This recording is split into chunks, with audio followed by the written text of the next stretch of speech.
What's up, guys?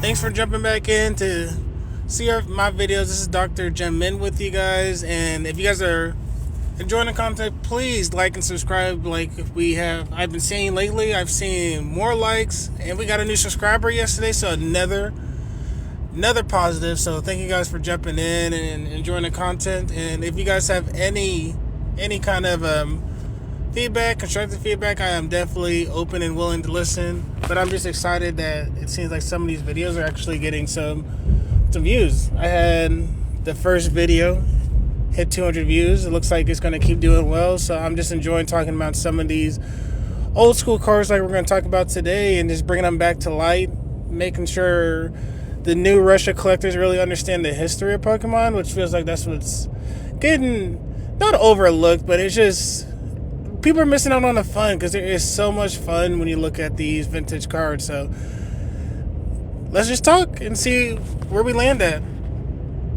Today we're just going to focus in on Neo Genesis. It's one of my favorite sets from when I was a kid. It was just a beautiful set to open and enjoy, and then just see all of the new Pokemon that just came out with the Gold and Silver era. I remember when we were kids, we just saw a lot of the Pokemon movies, and you saw Donphan in the first Pokemon movie, and it wasn't like you get leaks like now what the Pokemon are coming on. We were just all shocked when you saw them in the movie, and it's just a magical feeling that's hard to replicate. What we'll see today are just cards, prices in PSA 10, raw, and comparing the first edition to the Unlimited, because that was a great topic actually that one of the viewers mentioned yesterday that they noticed as well. Let's look at the PSA 10 Typhlosion. Right now it's going for about $1,100. It looks like it has not sold in an extremely long time.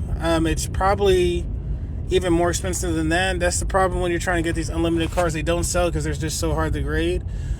If you're a raw card collector, you get one in near mint for about $100. That's not bad. And then just looking at the PSA 9 price, I'll do it for a couple of them, but I'm just going to focus on PSA 10 just because that's what I enjoy. It's at about $300. And that's a great price. That's a good discount just to get a basically perfect copy of a card that's released in 2000, 26 years ago. Crazy to think of. All you young pups, that was our heyday. Just so you know, we were living life in the early 2000s. And if you compare the $1,100 for a PSA 10 of an unlimited, look at the multiplier just for a first edition. 17x. 17x the price for a PSA 10 first edition card. What are we doing? Oh Lord, it said this one sold for $45K. I doubt that's... Maybe it did sell. But the problem is, this is another thing that has to be looked at when you're considering buying into vintage cards. It is so hard to price. It's so hard to understand what the current value is, because they just don't transact. The last one they had listed is 2022. That was before the boom. So right now, this is Price Tracker. They're saying it's $17K. There's a possibility that is still more than that, just because it doesn't transact that often. Maybe you can get a good comparison. Maybe there's a BGS 10 that sold recently, and that helps. No. CGC 10. No. What about just any CGC 10? So there are CGC 10 selling for $3K. So that kind of makes me feel more comfortable that the $17K may be accurate, just because of the multiplier that you typically get from PSA to CGC. I think it's usually like 3 to 4x, maybe 5, and it could be closer to the 5 since it's a higher value card. So this feels more, I can see the $17K just making more sense. I don't think it's at 45. The SGC, that probably hasn't sold for an extremely long time. And what's the PSA 9? It's going for $1,100. So, oh no, that's CGC. Whoopsie. Hold on, we're getting there, guys. PSA 10. Is there not? Maybe. Is this it? PSA 8. It's hard to... Sometimes with Price Tracker, it's hard to see BGS9, CGC9, BGS9. I mean, it looks like if you get a PSA 9, it's actually going to cost you more than a PSA 10 unlimited Typhlosion. So my recommendation, if you have the funds, is just to get the unlimited PSA 10, because it's a perfect card. And just for display purposes, I never understand the multiplier situation when it comes to first edition versus the base card. I mean, first edition versus unlimited. Another fun one, I won't go as in detail with the unlimited versus first edition, except for one other example that I'll show you guys in a second. But PSA 10 Pichu, fun card, beautiful character. I always wondered why it was so expensive, but I get there was a lot of hype in the 2000s of Pichu when it first came out, just because it was just so cute. And that's when they were just emphasizing the baby Pokemon, because that came out. Smoochum, I think, came out at that time. Tyro came out. I know I'm probably missing a couple others, but it was a lot of Happiny and Cleffa. Like, it was a lot of baby Pokemon, and that was a fun era, even though they didn't really have a competitive sense, but it just kind of built a connection to Pokemon to see what they look like as babies too. So that, I think that was a great idea. They haven't done that in a long time, Pokemon, with creating new baby Pokemon. I guess they kind of considered they built that in with what they did now. But that was one of the best things I felt like they did, was just the baby Pokemon. I guess overlooked constantly now. A lot of those Pokemon were evolved through happiness too. So it was a fun era. It wasn't really an emphasis on the levels. It was just kind of, it was smart. Pokemon is so smart. It's built on the connection that you have with your Pokemon, because you have to travel with them, battle, even if they are weak as all get out. You got to take them on your team and then eventually evolve, and then you get what you're looking for. So great card, great connection. This Slowking is actually one of my favorite cards from Neo Genesis. It's going for $5,100, and then that's just for the unlimited version. So I'm never gonna get that. Most recently it sold for $7,000. It's just, these are cards that are respected properly when it comes to vintage cards. It's just stuff that I am excited to add to my collection one day. Here's one I'm definitely gonna go after, because I was looking it up earlier. It looks like the price is affordable in a sense. Affordable is relative, but it's at a range where I can make it happen, just as I'm moving some of my modern cars into vintage.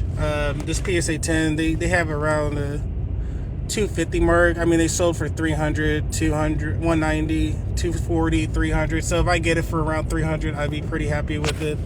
It's just a nice representation of the evolution of Seadra and how Pokemon is kind of moving that lineage forward. I still like Seadra even to this day. It was a dragon water type, very fun to play with, even from a competitive sense back then. So I don't even remember how it evolves now.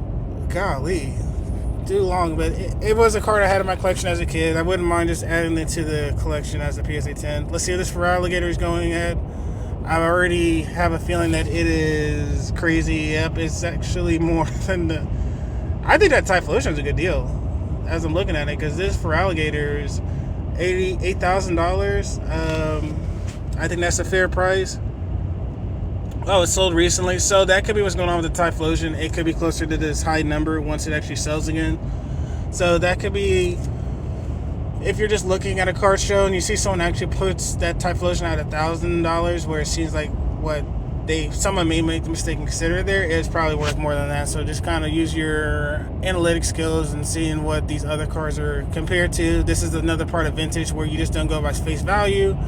This Feraligatr, I wouldn't think it's going to drop like crazy, but it could go down maybe a couple thousand, which isn't a decent amount, but in regards to the Typhlosion, it could 4x easily and still be under the price of the Feraligatr. So just things to consider. You have to do a lot of thought processes, because it's a different world that you're working in with vintage. I feel a little bit more comfortable because I do come from the Fortnite card collectibles, and we deal with this a little bit more often with rarer cards. So maybe there's a video we could talk about that and about figuring out how to negotiate with those rarely seen cards. This Meganium, nice card as well. Closer to that $1,000 mark. You also have to consider gem raid and Pop Report, I didn't look into that for the Feraligatr, Meganium, and Typhlosion. So if anyone knows those, please just comment below so we can kind of have a comparison. I'll see if I can look it up and kind of just add it to the comment section of this video. But this was another one I had in my collection. I don't think I had the Feraligatr or the Typhlosion, the Typhlosion, but I do remember the Meganium, and the artwork is getting better with Pokemon. You can see more background design than you did in comparison to the base set era. So this is just another wonderful card. Add to the collection. Let's see if there's a couple more maybe that we want to talk about. This is the Typhlosion that I remember. This is the this cannot be accurate. If this is the price, and it recently sold 100,000. So this is one. Could be like my year-end move that I try to get as long as it doesn't go crazy. Is this Typhlosion? I just remember it a lot as a kid. I would love to have it in my collection. The first edition one is crazy difficult to gem. I think that one is a very high price as well. But just to get this, it was a powerful mon. My starter Pokemon from Gold and Silver. Getting this for $700 would be out of this world, but if it's close to that $950 mark, yeah, that's an easy trade into. So we don't buy those kind of value cards, we don't get that money. But the $76 ungraded, that seems fair. Put it in your binder, it looks beautiful in display, get a little bit of vintage love in there, and it'll look good with like the Blaine's Typhlosion that we got from Destined Rivals. I mean, it just is a good testament of time if you have them next to each other and seeing how the beauty of Pokemon was even there in the origins, but it has just gotten progressively better as time is going on too. And let's see, is there anything else we want to talk about? The Ampharos, let's talk about the Steelix and the Ampharos. The Steelix is a good price still. It's not the most popular card when it comes to Gold and Silver era, but it is still beautiful Pokemon. You can get it for a good price, about the $380 mark. Non-first edition, I keep emphasizing that just because I don't think it's as necessary to pay up that money. It still displays well. It's the introduction of the Steel Pokemon was during this era, so Steelix was cool, but it was very powerful then because we didn't have a lot of mons to compare it to. And then the PSA 9, I feel like this one's probably going to be $70, something like that. Yeah, $90, so that's not a bad price to kind of try to add these to the collection. Ampharos, I had the opportunity to buy it or kind of trade for it on Fanatics Collect when they had it for buy it now. I think at that point it was like $350, so right now it didn't go up too crazy. I thought it would have went up more, $480. So this one hasn't had a crazy spike. I think it's going to be a little bit more time until every vintage card has a spike because they just won't transact after a while. Low pop as well. I wish they had the Fanatics buy on there. I guess they just stick to eBay, but I did see it personally on Fanatics that it was like at that price. I didn't buy it, someone else bought it. Ampharos was a cool Gen 3 evolution. It always looked like a dragon, so it was cool that it got a dragon, a mega evolution that turned it into an electric dragon, which was pretty cool and made sense to anyone that had seen Ampharos through the years. It was a fan favorite design wise. It's just always hard to use it because it's not a very competitive mod, but in game, if you're just doing a playthrough, it is super fun to use just with the electric moves. So this is just what we kind of looked at today. And then the last one I just want to highlight that's a little bit different is the freaking Lugia. It is, I believe, the only card that is more expensive in the Unlimited versus the first edition. First edition is still expensive. It's about $7,200, which is a solid price for Lugia. I mean, look at that swirl on this one. It's probably worth the $10,000 if it had that swirl and you were trying to buy it. But yeah, it's $1,000 about ungraded. I bet you that the Unlimited ungraded is much cheaper. It's just because the gem read of the Unlimited card is one of the hardest in any area of Pokemon. Yeah, look at the price of the ungraded. That makes more sense. But look at the price of the PSA 10, $20,000. That feels about right. That probably keep going out. It's just so hard to grade. So this is one of the few cards that it makes a ton of sense just to get the first edition to put in your collection. Because I rather just have, at that point, if the first edition is less than the Unlimited, just buy the first edition.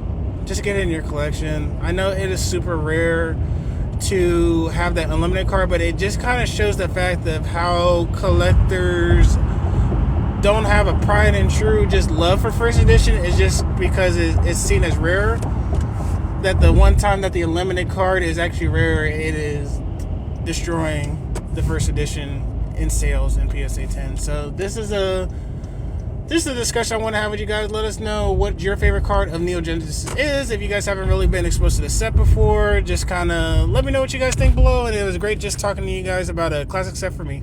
Peace.